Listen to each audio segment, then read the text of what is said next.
The highest virtue is not virtuous, therefore it truly has virtue. The lowest virtue never loses sight of its virtue, therefore it has no true virtue. The highest virtue takes no action, yet it has no reason for acting this way. The highest humanity takes action, yet it has no reason for acting this way. The highest righteousness takes action, and it has its reasons for acting this way.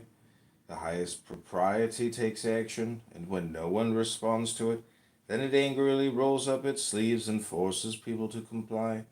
Therefore, when the way is lost, only then do we have virtue. When virtue is lost, only then do we have humanity. When humanity is lost, only then do we have righteousness, and when righteousness is lost, only then do we have propriety. As for propriety, it's but the thin edge of loyalty and sincerity and the beginning of disorder. And for knowledge is but the flower of the way and the beginning of stupidity. Therefore, the great man. Is not virtuous. Therefore, the great man dwells in the thick and doesn't dwell in the thin, dwells in the fruit and doesn't dwell in the flower. Therefore, he rejects that and takes this.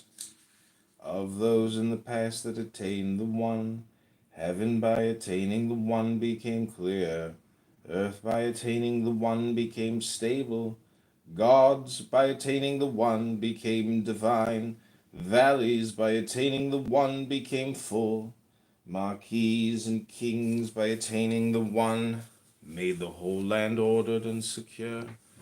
Taking this to its logical conclusion, we would say if heaven were not by means of it cleared, it would, I'm afraid, shatter. If the earth were not by means of it stable, it would, I am afraid, let go. If the gods were not by means of it divine, they would, I'm afraid, be powerless. If valleys were not by means of it full, they would, I'm afraid, dry up. If marquis and kings were not by means of it noble, therefore the great. And if marquis and kings were not by means of it noble and high, they would, I am afraid, topple and fall. Therefore it must be the case that the noble has the base as its root, and it must be the case that the high has the low for its foundation. Thus for this reason marquis and kings call themselves the orphan, the widower, and the one without grain. This is taking the base as one's root, is it not? Therefore they regard the large numbers of carriages as having no carriage, and because of this they desire not to dazzle and glitter like jade, but to remain firm and strong like stone. When the highest type of men hear the way with diligence, they're able to practice it. When average men hear the way, some things they retain and others they lose. When the lowest type of men hear the way, they laugh out loud at it. If they didn't laugh at it, it couldn't be regarded as the way. Therefore, there is a set saying about this that goes, the bright way appears to be dark.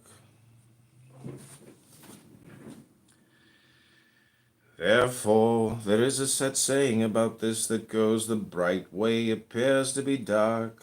The way that it goes forward appears to retreat. The smooth way appears to be uneven. The highest virtue is empty like a valley. The purest white appears to be soiled. Vast virtue appears to be insufficient. Firm virtue appears thin and weak. The simplest reality appears to change. The great square has no corners. The great vessel takes long to complete. The great tone makes little sound. The great image has no shape. The way is great but has no name. Only the way is good at beginning things and also good at bringing things to completion. Reversal is the movement of the Tao. Weakness is the function of the Tao. The things of the world originate in being, and being originates in non-being. There is a set saying about this that...